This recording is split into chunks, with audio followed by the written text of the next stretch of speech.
Hello, and welcome back to the Onward Shift Podcast. Today we have Tom Gold with us, and it's going to be a really interesting conversation. Tom, I found you extremely intriguing, so it's only fair to let the listeners hear how intriguing you are. So over to you. Okay, well, firstly, Vish, thanks very much for having me on the show. I really appreciate it, mate. Yeah, we have spoken before and I really enjoyed our conversation. Brief bit of background about me. I'm a life coach, personal trainer and bushcraft instructor. And a lot of the work I do is with men. The outdoors is a huge thing for me. It's a massive free resource that has some proven fantastic benefits for our mental and physical health. It's out there. We can use it all year round. And yeah, most of the time we don't got to pay for it. Sometimes I help people with a few ways to use it and access it that just make it a little bit easier and more fun. That's where a question that you had for me before about what is bushcraft comes into it. Bushcraft is how to make the outdoor environment comfortable so you can spend more time there and get its benefits for longer. It's as distinct from like survival, which is doing whatever you've got to do to survive long enough to attract help or to extricate yourself from the situation. So two rather different things. On my show, nobody gets cold, wet and hungry. We eat well. People sleep well when they do overnight experiences. And it's a chance to just take a breath.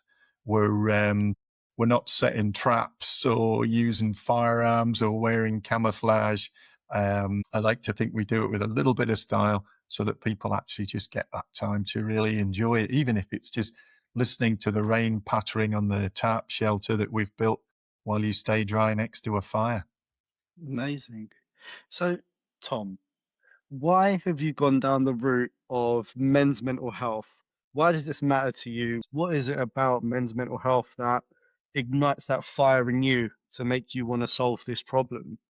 Yeah, I think, we can be honest on this show. A few years ago, following divorce and sort of surprise house move when I had two young sons, I think my mental health took a bit of a nosedive, and I followed something which I call the man code, which was to nail the lid down tight shut on all of that, tell anyone that was listening that I was fine, and wait for things to improve. It's a common path. I understand why guys go down that route. For me, it's partly upbringing. My dad lost his dad in the war. He's part of a generation of men that had to be old before their time. They had to be men before their time, really.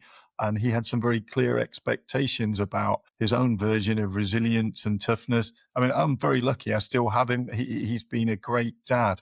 But like a lot of men my age, I grew up with this idea that you internalize your own personal struggles. You tell everyone you're fine and you show up for them all as well at the same time, whilst doing the minimum amount of work on yourself. So that's where I guess that's where it really started. And sort of moving on from that, I've had the opportunity to work with a lot of groups that just turned out to be exclusively men. And I think this is a sort of quietly growing crisis, men's mental health.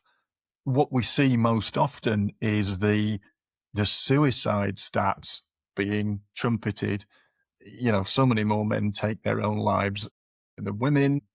Most people have heard that. And unfortunately, I don't want to court controversy on your show, Vish, but I don't think that saved a single life, is raising awareness of just how many men die by their own hand. The bit we don't know is how many men who are considering that are brought back from the brink by other men. And I'm willing to bet that's a much, much bigger number. Guys who reached out and said, let's talk, or tell me a bit more about what's going on. This is the sort of stuff that doesn't tend to grab the headlines. Obviously, we'll never know the figures for that. But I do genuinely believe that it comes around every November, how many men kill themselves. I don't think any man who's ever considered taking his own life has changed his mind as a result of the statistics. And again, I don't think it's really helpful.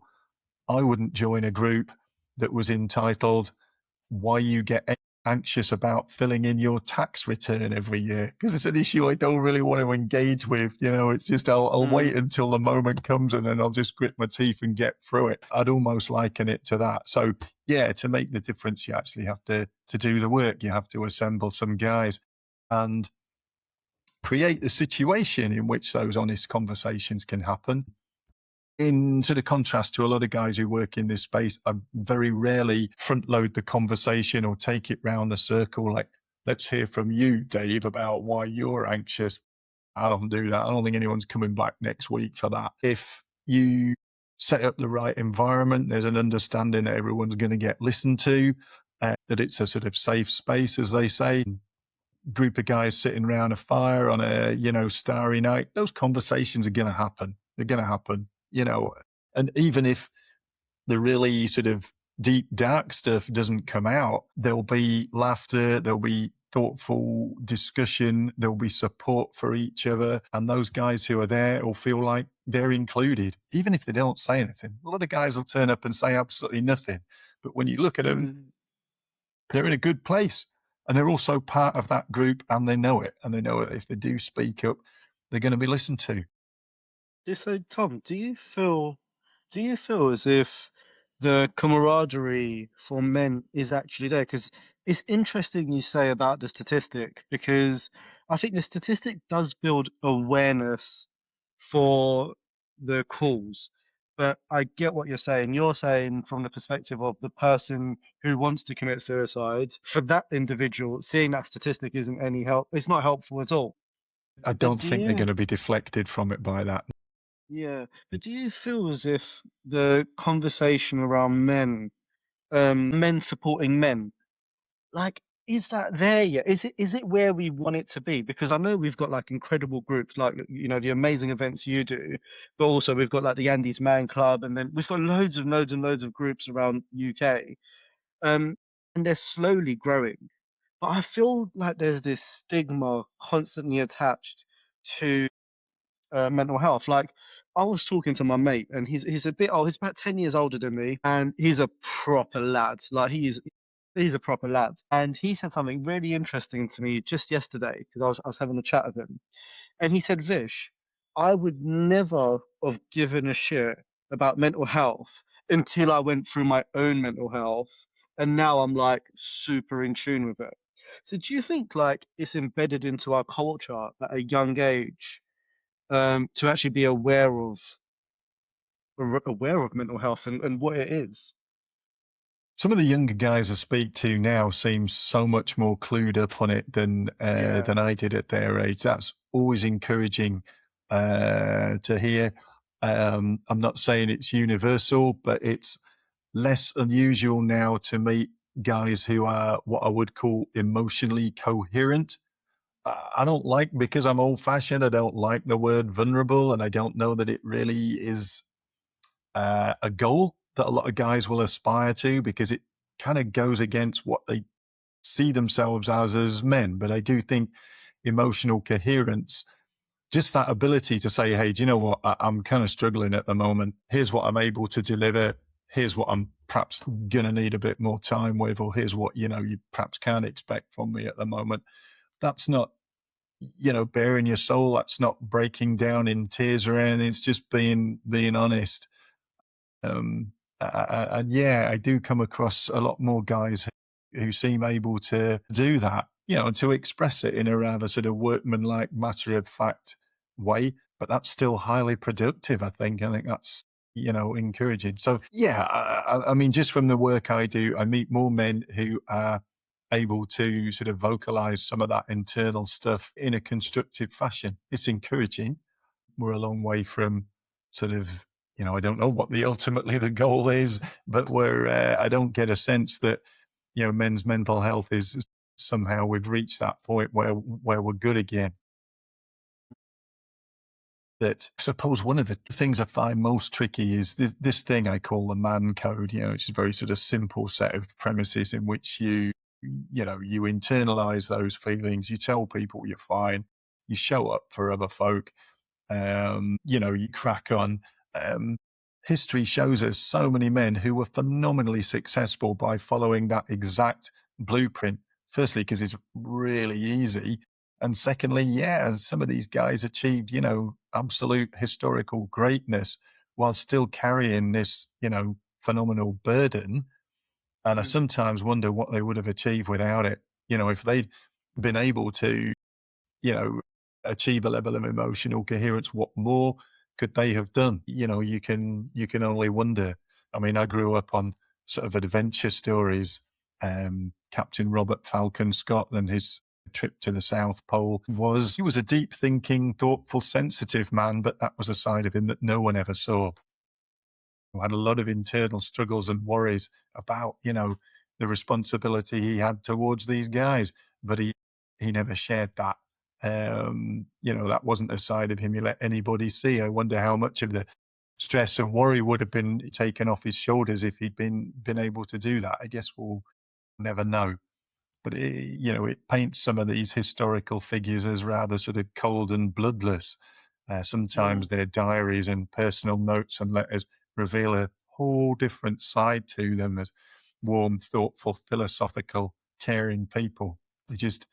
They were raised to not let that come to the fore. So mm. yeah, I mean, in short, they suppressed it. But yeah, I mean, the point I'm trying to make is they achieved amazing things even while struggling with this. So yeah, there are some sort of pretty good arguments as well for following the man code. I understand why men don't talk, or why not all of them are ready to do that. Um, it does make a I lot of think sense the in some ways. I think the interesting thing you've said there is imagine what they could achieve if they didn't hold all of that in. And that is, I think, such a powerful point to make because we, even myself, I talk about mental health and, Onward Shift is a mental health company, but I still ain't perfect. I still hold so many of my emotions and my feelings and my stress and my anxiety in because being vulnerable is something that I've never been taught. It's almost as if I have to unlearn 30 years of conditioning to then relearn all of these new things the world expects of me. And it's bloody scary as well. It's so, so scary. Yeah, absolutely. The message that men need to talk more is entirely well intentioned, but if you don't have a vocabulary that allows you to do that or any experience or everything you learned from a really impressionable early age says don't, it's not as simple as just opening up. It really isn't. You don't have the terms, you don't have the experience, and there's concern about how that'll be received if you were to do that. So yeah, it's tricky. There's a lot to move past, and that's why, Vish, I'm a massive fan of the work you do because you work in an industry that's traditionally seen as populated by tough dudes who can lift heavy, work long hours, deliver sort of intricate, difficult, especially skillful stuff. And you always get the impression that in construction there's lots of banter and sort of nonsense because they're all guys. Yeah, again, your industry as we've seen recently has a pretty tough track record in terms of mental health of the people within it, which was a surprise to me when I first heard about it because I thought, yeah, these are tough alpha guys who can crack on. Yourself and people working in this space have done fantastic work to make progress in what's seen as a very traditional male dominated kind of industry. It's kind of, if I may, perhaps one of the last places you'd expect to find really sort of cutting edge, insightful work being done on mental health. Yeah, well, Tom, at the end of the day, the way I see it, it's the construction industry is an 85% male dominated industry. And I kid you not, I kid you not, some of the conversations I have with grown men, right, is so empowering because if they're finally going, fuck it. I just want to get this off my chest. And it's almost as if vulnerability breeds vulnerability. So I'll share a story about myself. I've been suicidal twice. I've had severe, mental health issues. I've got ADHD and OCD. And when I talk about it, it almost just the next person kind of goes, you know what, mate, I get it. I've struggled with this as well. And then they kind of speak about their problems in a really safe space. And I want to kind of go backwards a little bit, Tom, because there's something that Yeah. I really want to learn about the clientele you've worked with. And to my understanding, you've worked with gang members and you've worked in prisons. Is that correct? I haven't worked in prison. The gang members I worked with were all serving sort of custodial sentences. This was in the United States, and the company I worked for had effectively purchased them from the Department of Corrections into this program where they'd spend a year to 18 months living out in teepees in the desert in Arizona, learning doing outdoor programming and living a pretty harsh Spartan life. I mean, it was a boot camp, a sort of place that I don't think exists anymore. But these were very, very tough young men, most of them from either the East or West Coast. And a great many of them had been heavily involved in street gangs. This was the family they'd never had for a lot of them. Yeah, tough dudes, What definitely. I'd love to Old before learn their there, time as well. Sorry, go again. is what was it for them? Kind of, because right now you're talking about proper geezers, the type of men you don't really, you know, cross paths with in a negative way. But from our conversations prior to this podcast, it was actually something so beautiful. You said that they sat around a fire and they actually spoke about things they never spoke about. They wrote about things they never wrote about. How the hell Yeah, did you manage to achieve that? What is it about the outdoors that will make people just forget about everything and just detach and yeah. then reattach? Well, that's where I first noticed it, Vish, was like part of the program was we would do regular sort of 10-day wilderness expeditions. And this is in a pretty barren, remote place to start with, but we'd go even further into the back country. We'd be hiking, camping each night. It might be a mountain biking expedition. We did some rock climbing expeditions in some very remote but spectacularly beautiful places. And that's when I noticed that the lads who could be a real handful when we were back in camp were more helpful towards each other. They were a lot more fun for me. They were a lot more fun to be around. They seemed just more at peace. And we'd have situations where rival gang members, sworn enemies on the street, would actually look out for each other. They'd get along just great. You know, when we were climbing, they would belay one another on the rocks. That means you've got someone's life in your hands when you're doing that. And we never had any of those kind of issues. The place just kind of leveled them, really. Each of those expeditions would end with a 3-day solo experience. So they'd get a tarpaulin to make a shelter with, 3 days of dried rations, and a diary. That was it. And on the end of the third day, we'd bring them back in for a big old campfire and cook out wherever we were, middle of nowhere most of the time. And they'd want to stay up all night and talk because they'd never been on their own in their lives.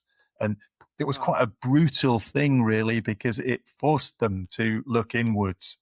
So the solo diaries would be filled with regret, with fears, but also with hopes and some sort of positive messages as well. There was nowhere else to look. They had to look inside at the things they'd done, what was waiting for them back home, and their future, really, choices to be made.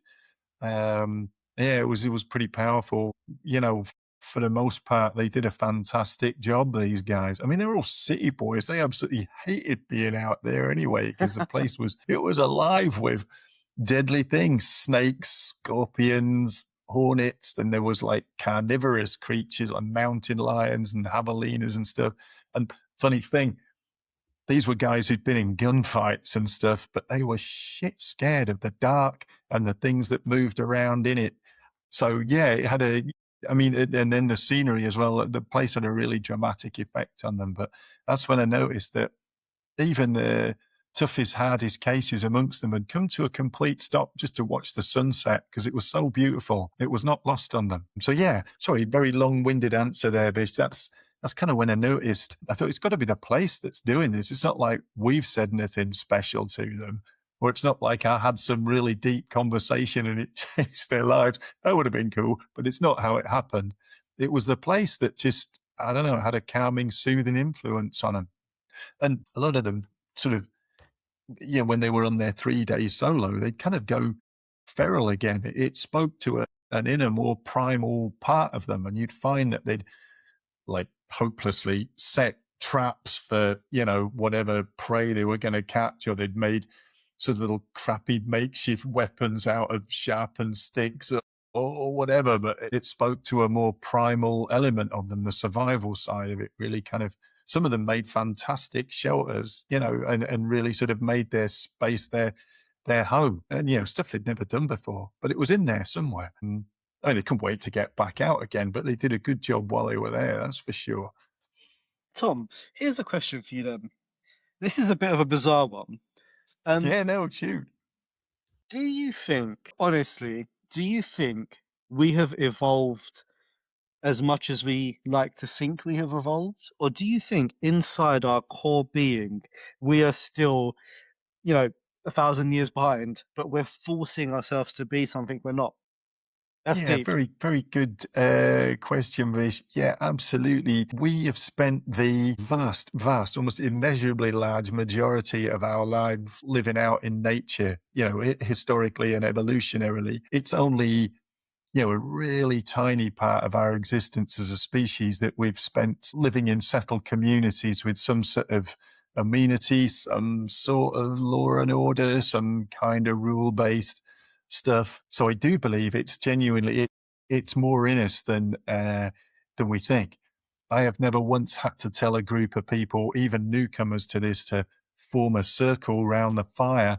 Everyone knows that's what you do. And when you see them sitting around it, there always comes a moment where everyone goes quiet and they're all just looking inward at the flames and the embers.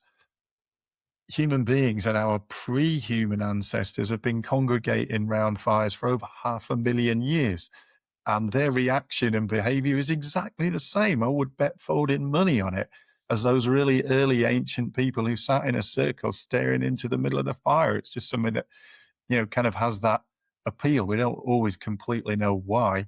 It just works.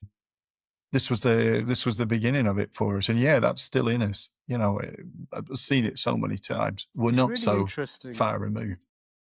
It's really interesting because I've got this word that I've recently started to kind of gather thoughts in my head about, and that's insignificant. And I want to share my little story about this word. You're going to think I'm crazy, but I'm going to try No, my no, best with go for this. it. So, I think in this world at the moment, we're all trying to be significant. We're all trying to achieve wonders. We're trying to create the next technology. We're trying to get the fastest car, buy the biggest house, wear the nicest clothes. We want the newest technology. All of these things make us feel significant. But I went to Cornwall. I love Cornwall. It's literally the best place in the world for me. And I stood on top of a hill, and I looked down at the ocean, and the ocean was like a long way down, and the waves were smacking up that rock, and they were coming high up to where I was. And at that moment, I realized something. I realized I'm insignificant. And like, there's the world around me is so big, it's so powerful, it's got so much energy that really I'm just fortunate to be here, and I'm just a tiny little being surviving each day. But I just feel like this. It's actually there's something really beautiful about being insignificant, and I don't know where I've got this from. It's just a thought that's come into my head. Oh, that sounds like a really uplifting moment, mate. I'm chuffed for you that you took the time up there to think about the effect the place was having on you. Obviously, it really spoke to you. That was you know your appraisal of it. Well, that's what came up for you while you're there. I think that's absolutely awesome, mate. And I totally get it. Yeah, when we get the chance to kind of lift our eyes, in a sort of really spectacular place like that, in a variety of forms, there's a sort of sense of wonder, really, which is just priceless. It's a wonderful thing to have. It can really lift your soul. So, yeah, that sounds fantastic. I've been to Cornwall a couple of times. I kind of like it too. Yeah, it's beautiful. Do you think We had a that's what guy. happened?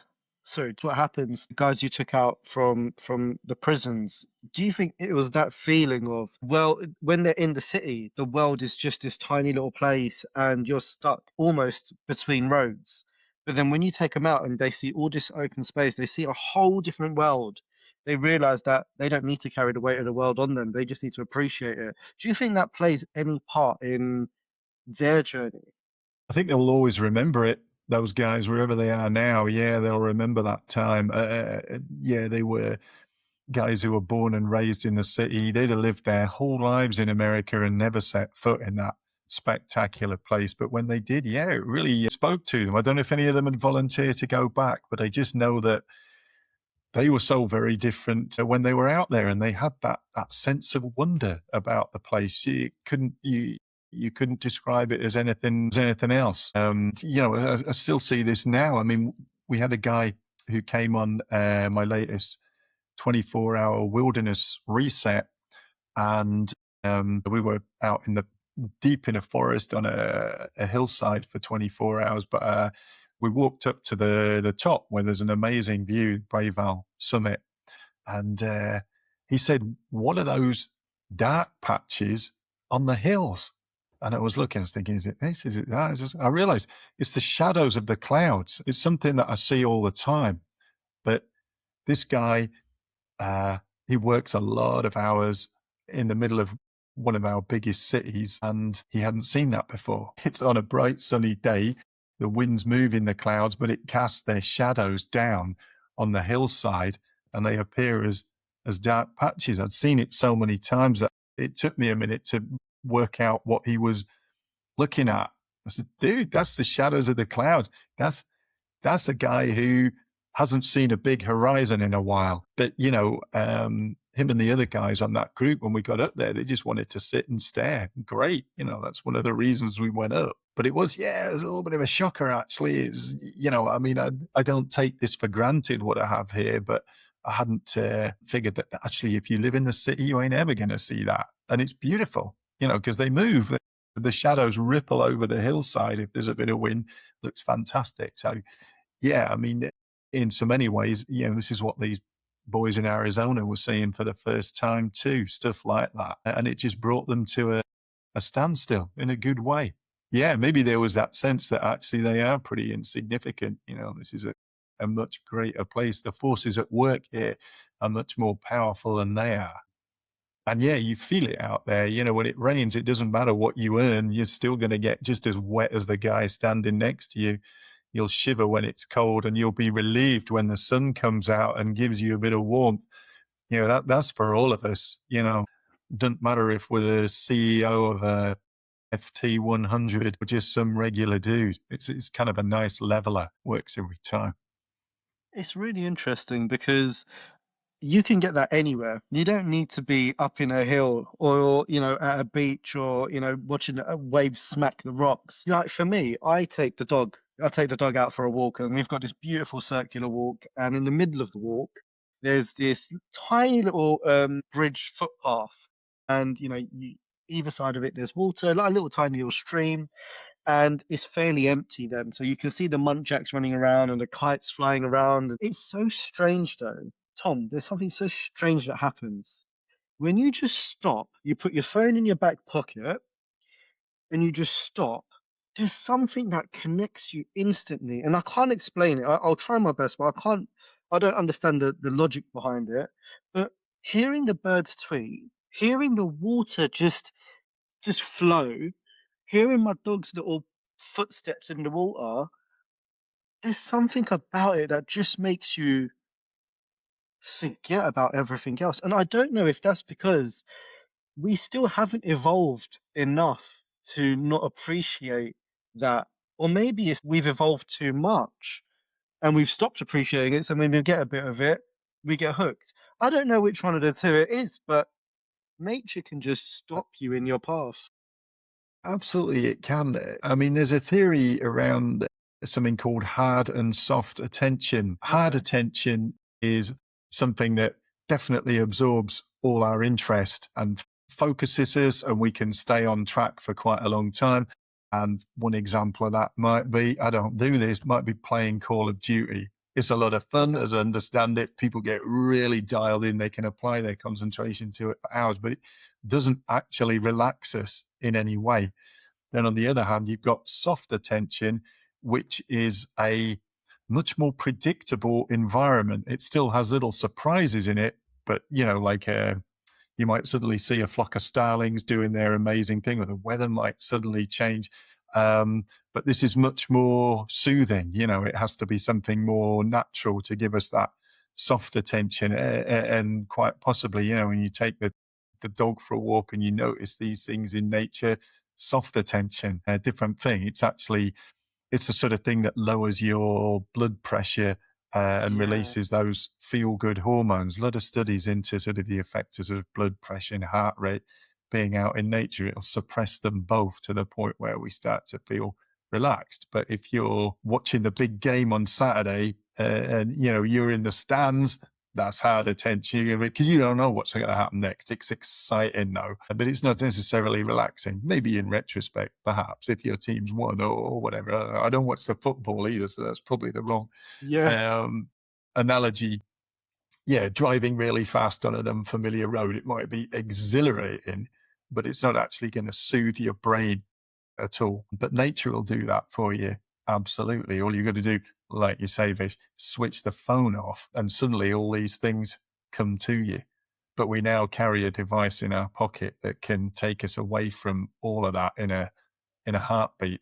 I mean, these guys I had out at the weekend, I said to them when we, just before we started, I said, I'm not going to ban the use of phones on this show, but I said, if you can limit its use to taking pictures, you'll want to take some pictures. I said, the minute you go back online, you're not really going to be here, not in quite the Mm, same sense. So bit of discipline, difficult, nigh on impossible sometimes for some people. But yeah, if you can maintain that even for a couple of hours, you're going to have done really well. You get a whole bunch more out of it. Like you say, you'll notice these things, the bird song, particularly because, in a forest environment, if you set up camp in the middle of, a particular area, the birds will react to you because they'll disappear out of that area and they'll go quiet. Then when they realize you're not a threat, they'll start to come back in closer and you'll notice them again. But you've got to be kind of unplugged to notice that they've gone quiet, then they've come back. And this is the environment kind of speaking to you. I don't want to sound too woo-woo about that, but that's actually what they do. Their behavior is kind of predictable in that sense, but it's directly related to you, yourself, and your presence there. But you've got to be non-connected to your phone, the internet, in order to notice that. It's lovely when it happens. it's so beautiful. I love the word unplugged. Well, it's I it's freaking quite love it. difficult, isn't it? Sometimes a lot of people find that a major challenge. One of the guys who was with us at the weekend has got some big deal going on at work, and from time to time he was getting back into his phone. Then I could hear him cursing and muttering because he couldn't find his cable to recharge it. And I thought, you know what, it's probably the best thing that's going to happen. Oh, 100%, mate. 100%. But Tom, we've spoken so much about how beautiful nature is and how we can connect to it. But one of the questions I really want to dig deep into is why do you think men are struggling? Gosh, well, I can think of one just off the top of my head. Our grandfathers probably had a much shorter list of things that make a man, your priorities, provide for the family, set a good example for the kids, work hard, and in the final analysis, be ready to strap on a rifle and a pack and go to war for your country. It was a pretty short list.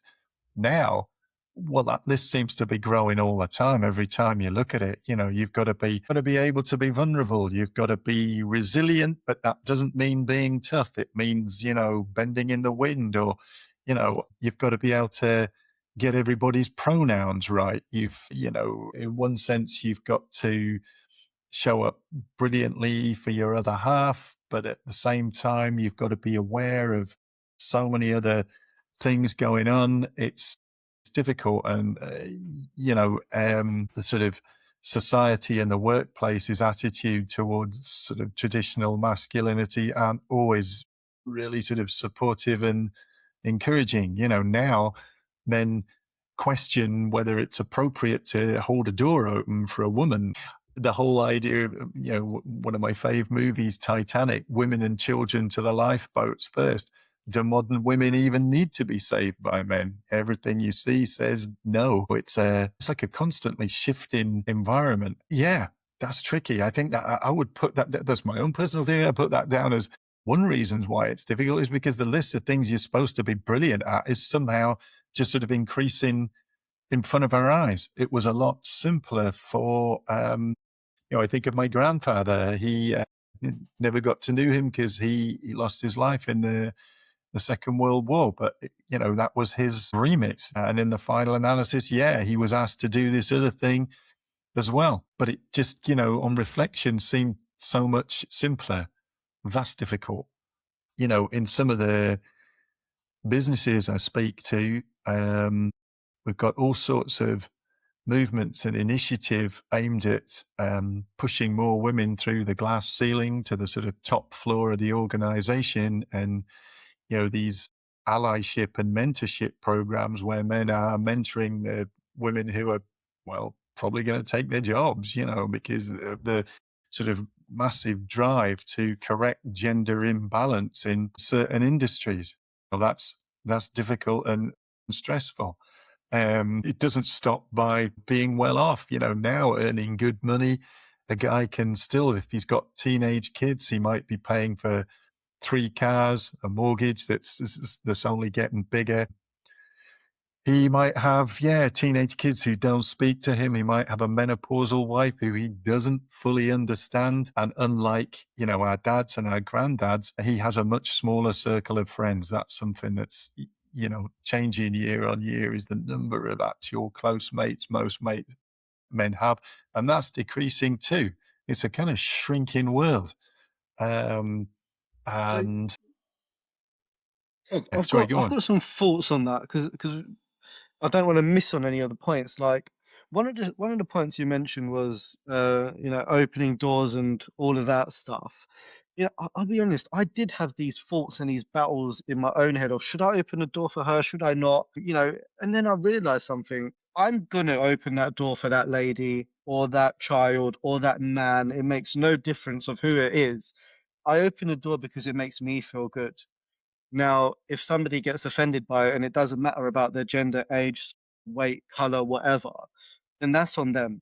I can always say, I'm sorry, I didn't mean to upset you. I do this for everyone. I hope you have a great day. And we'll never see each other again. It doesn't matter. So, one thing I've realized within myself is I can't completely change who I am as a core being to please an X amount of people. I am who I am, and I love opening a door for anyone and going, after you. Have a good day. That's it. I'm not a doorman, but I just enjoy it. It's just like, if my partner is getting in the car, I'll open the door for her. And then I'll close the door. And it's not because I have to. She doesn't force me to do it. In fact, I'm probably more of an inconvenience doing it some days, but that's just who I am. And then when we touch on like the pros and the cons of like pushing people up to past the glass ceiling and all of that, one thought I've had more probably in the last like 6 to 12 months is thank God we're doing it because I found that some of the men that I speak to in their 50s and their 60s, they hate their jobs more than anything in the world. They're disconnected with their children. They've not got friends outside of work. Their whole life is work. They're fixated in this lifestyle of my worth is my work. And then, uh, you know, they men shouldn't have to be the breadwinners anymore. I don't think maybe it's because I'm young and whatever, but I just think I'm so glad this is happening because that gives me the opportunity not to have to work like a horse or a dog for the remainder of my life and not have a life to live. So it's like there's a balance there, isn't there? It's a balance of let's just do the right thing for the right person, and every single person's individual. Yeah, totally. And I get it. I mean, my awesome lady Laura likes me buying her flowers and holding a door open for her and being Love that it. slightly goofy, well-meaning guy that I've always been. I'd be sad to see that change. Little things like always standing up to greet somebody. Actually, Christ, even little things like shaking hands. A lot of the young Yeah, guys I meet that don't really know how to do that. Make eye contact, firm handshake. These are things that almost feel like they're passing out of currency, and that's kind of sad. I remember it's going back a few years. It was just before my mum's funeral. My boys and I, they were quite young. We travelled down to Yorkshire for the funeral, and I said, something we got to do is, like, you're going to meet a lot of people who know who you are, but you won't know who they are. So we'd stopped at a service station. I said, we're going to practice manly handshakes and introductions. So go on. I'm excited to hear this one. So yeah, that's what we did. It must have looked pretty nuts. We're doing these sort of practice greetings. Hi, I'm Jack Gold. Yeah, nice to meet you. This thing.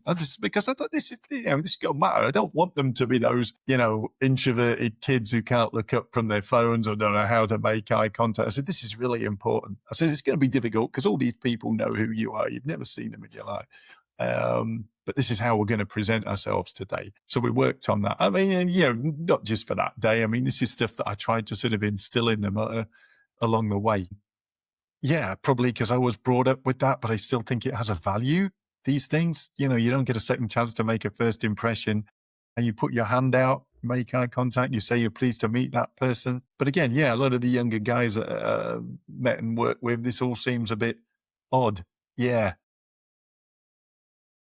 It's I you don't know know. what? I find it's our responsibility as the adults to go, you can do that. I encourage you to do that. Go shake that person's hand and say, how are you today? And engage in a conversation. And I feel as if we practice it and preach it, they'll follow it. Because we don't want to lose that human connection, that touch that we have. And COVID Really did hope we don't. well, Yeah, COVID was a huge issue because it took away that the physical touch, and now yeah, people don't know what to do.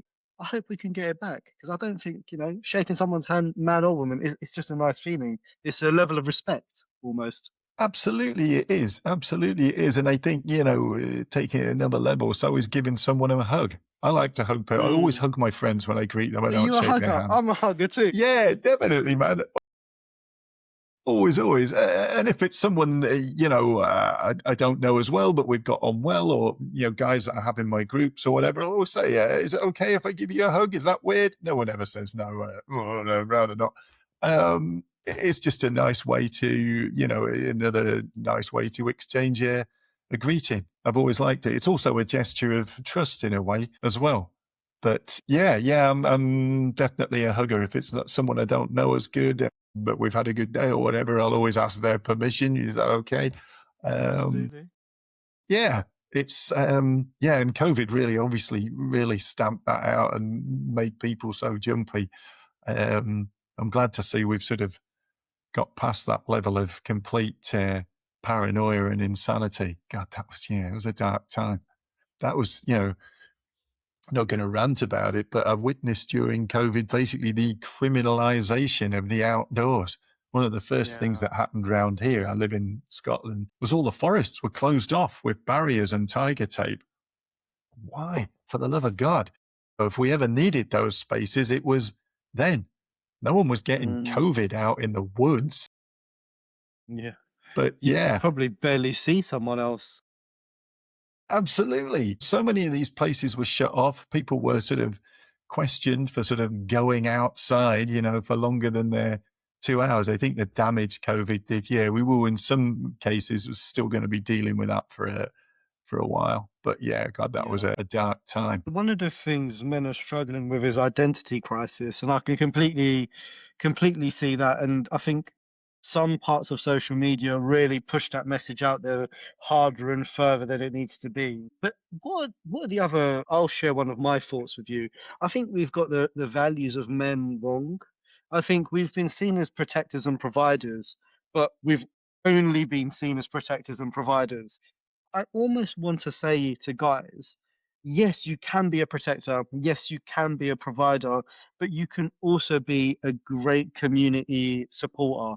You can go and say hello to your neighbors. You can go out with your friends. You can almost create a community outside of being a provider and a protector.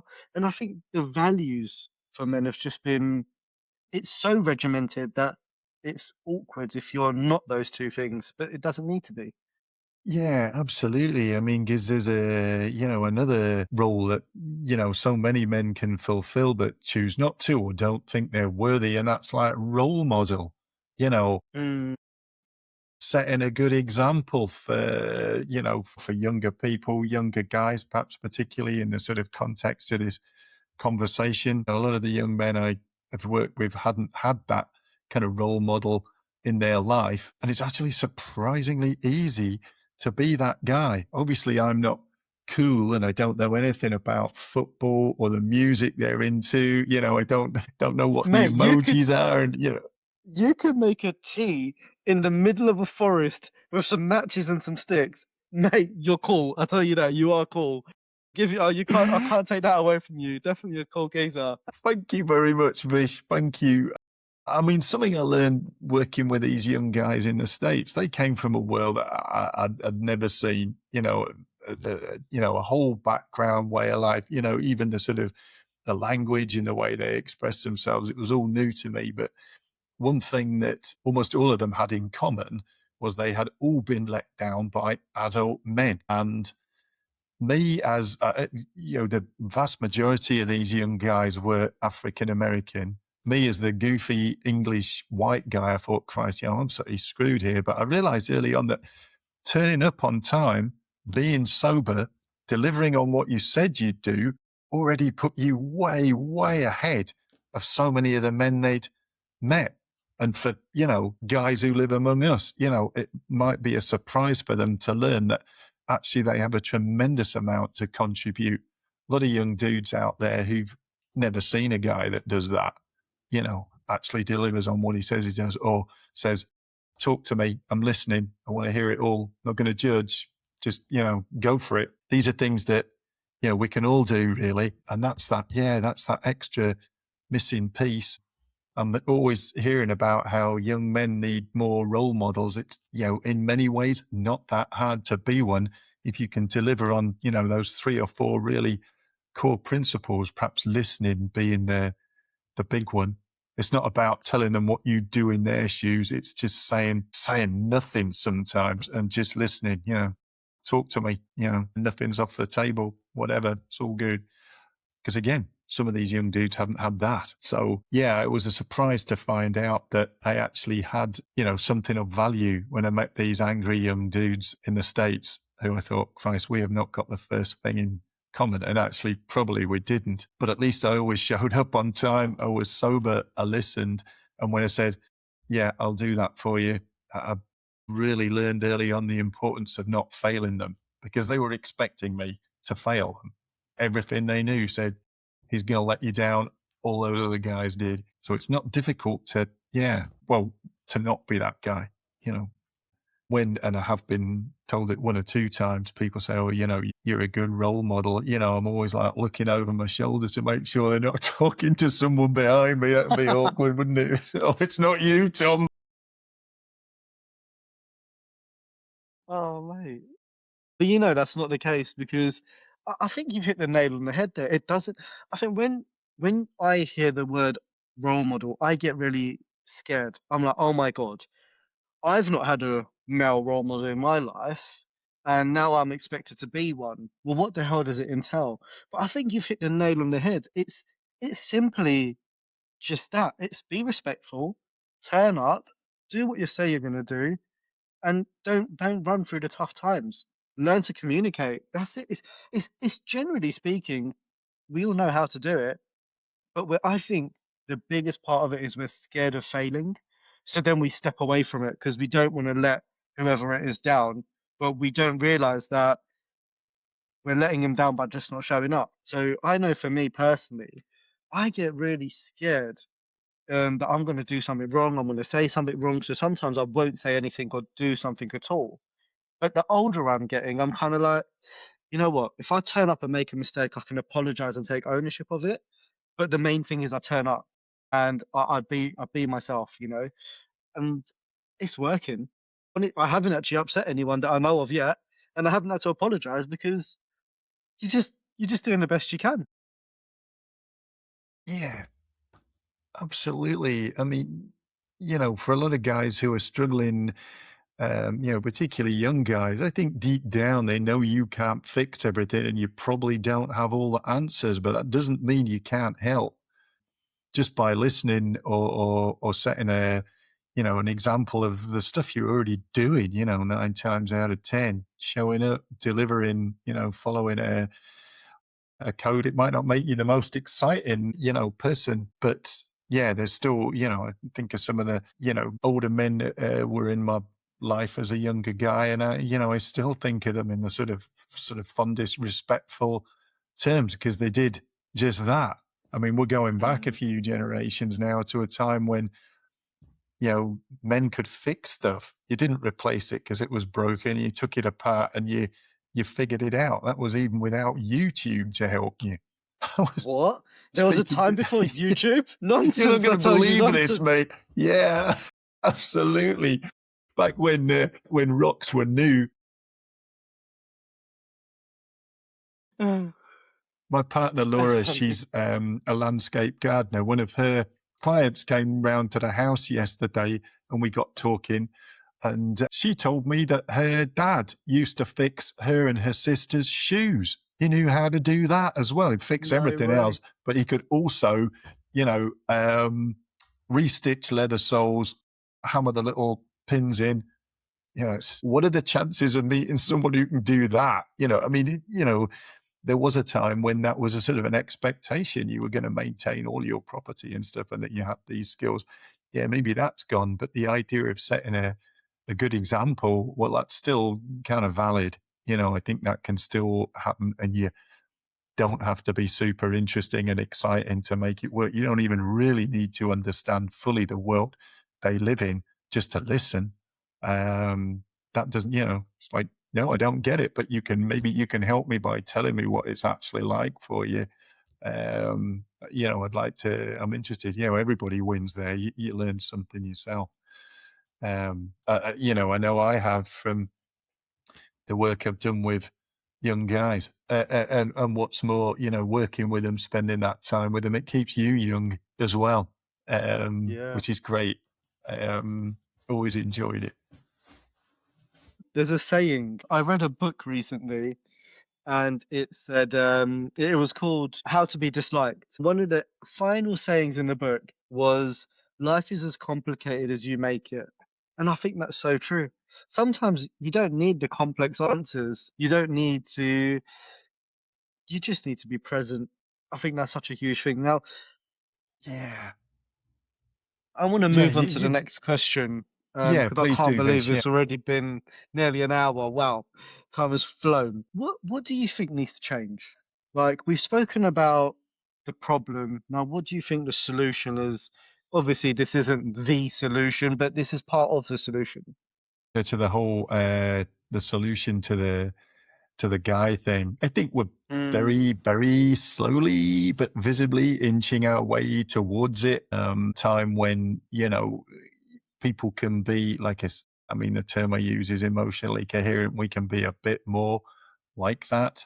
You don't have to turn in your man card to be able to say to people, do you know what? I'm struggling, or this has really mm, been, I am quite upset by this and it's having a negative impact on the way I feel. You can express it in those terms. I'm hoping we get to a place where, more of us can do that. I mean, like you were saying, Vish, when people that, you weren't expecting, after you've been honest with them, they've, it's kind of, it's unlocked that thing for them. It's given them permission to actually be honest with you. I can only imagine what a relief it is for them. They know they're safe talking to you. You've been honest. It gives them permission. I hope we see more of that creating the facility for that to happen, yeah, that's definitely something that needs to happen.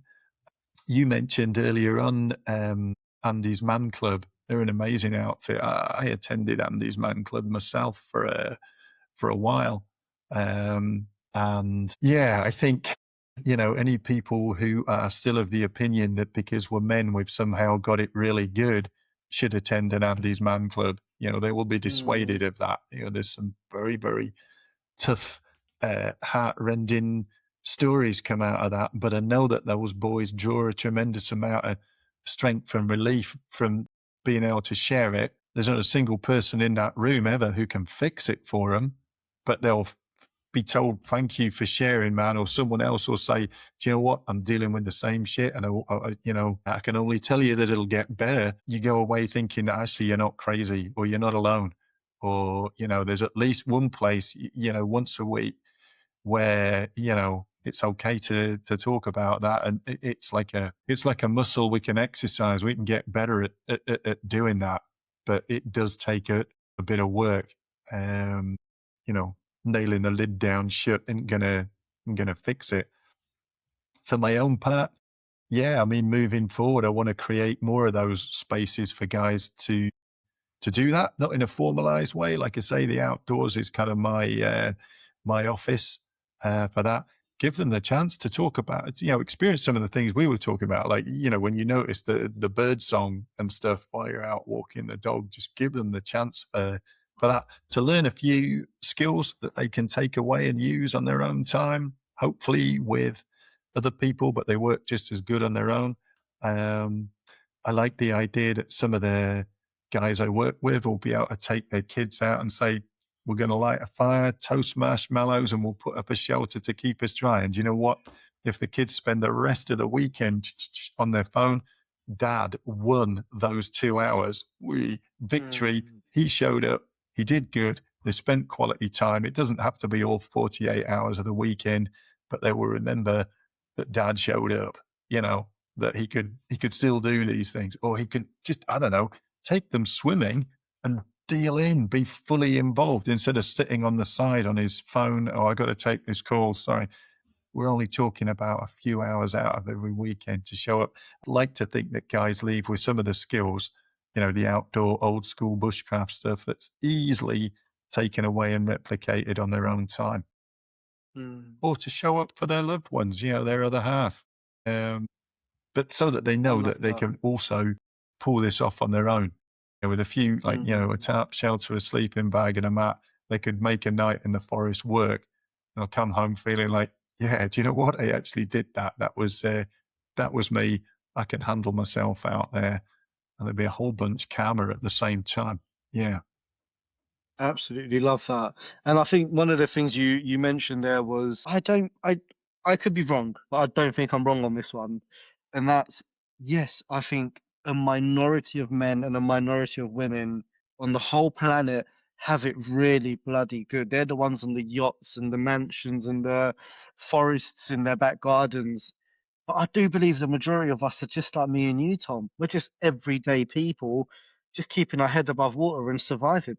Like, you know, I just don't think we've all any gender or anyone has got it amazing. Because even when you look at those people right at the top, they've got their own problems, their own demons they're dealing with as well. So, that's just my thought process there. But I Do you love know what what? you I do, sure Tom. hope they do. I sure hope they've got their own demons, definitely. You know, we've seen When I enough. see the gratuitous private jet photos that come up on LinkedIn. Here I am traveling in my own jet. Yeah, do you know what? I hope you do have some demons living in your head, man. God. You know what? But we've known by like even looking at celebrities and even like the richest people, they have these crazy, crazy breakdowns because no humans aren't built to live at that momentum and that speed their whole life. We're not built for that. So, each to their own. But Tom, I absolutely love what you do. I adore you as a man because I think you're doing the right thing for the world. And where do people find you, Tom? I know you're on LinkedIn, so I'll make sure to tag your LinkedIn in. You've got an incredible website. I'll tag that in. Where else can people find you? Yeah, you'll see on my Instagram men's outdoor group, you very kindly mentioned the two most sort of visible places.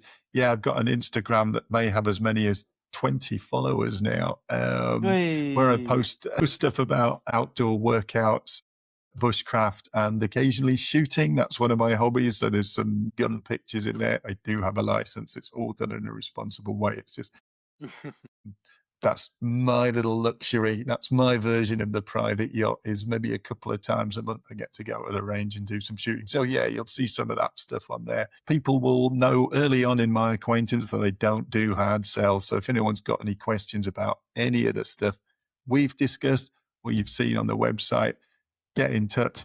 I'll answer them for you. That's not going to come with an instant, when are you signing up for my next course? That's not how I work.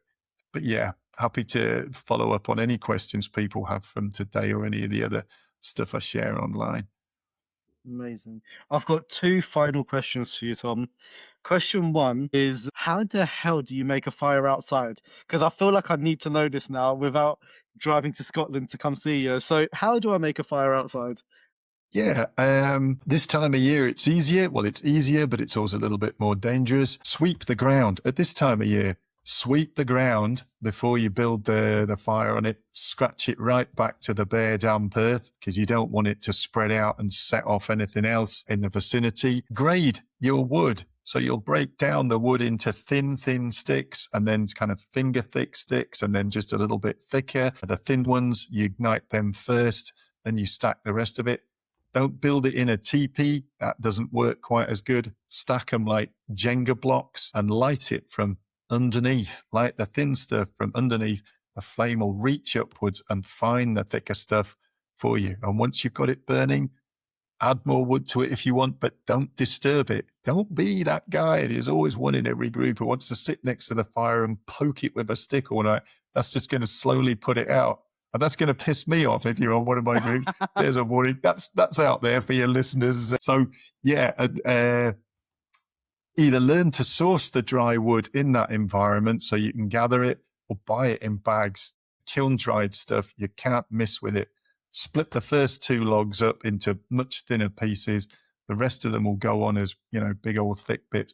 You have yourself a roaring fire in no time. But if we are talking currently in early summertime, be real careful. Any time of the year, be real careful. You don't want it to spread beyond where you are. Make sure it's fully extinguished before you leave. So dry wood, grade it thinnest to thickest, start with the thinnest, light it from underneath, and you can't miss. And don't get hung up with complex methods like flint and steel or rubbing sticks together.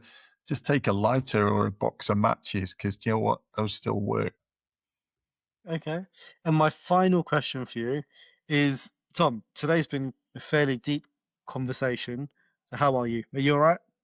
Yeah, I'm good. I'm good, and thank you for asking, Vish. Yeah, I'm happy. I've just been up to the running track with my steel clubs for a workout. People have stopped looking at me funny now. I think they're used to me. That weird guy who's swinging hammers and clubs. So that's been good.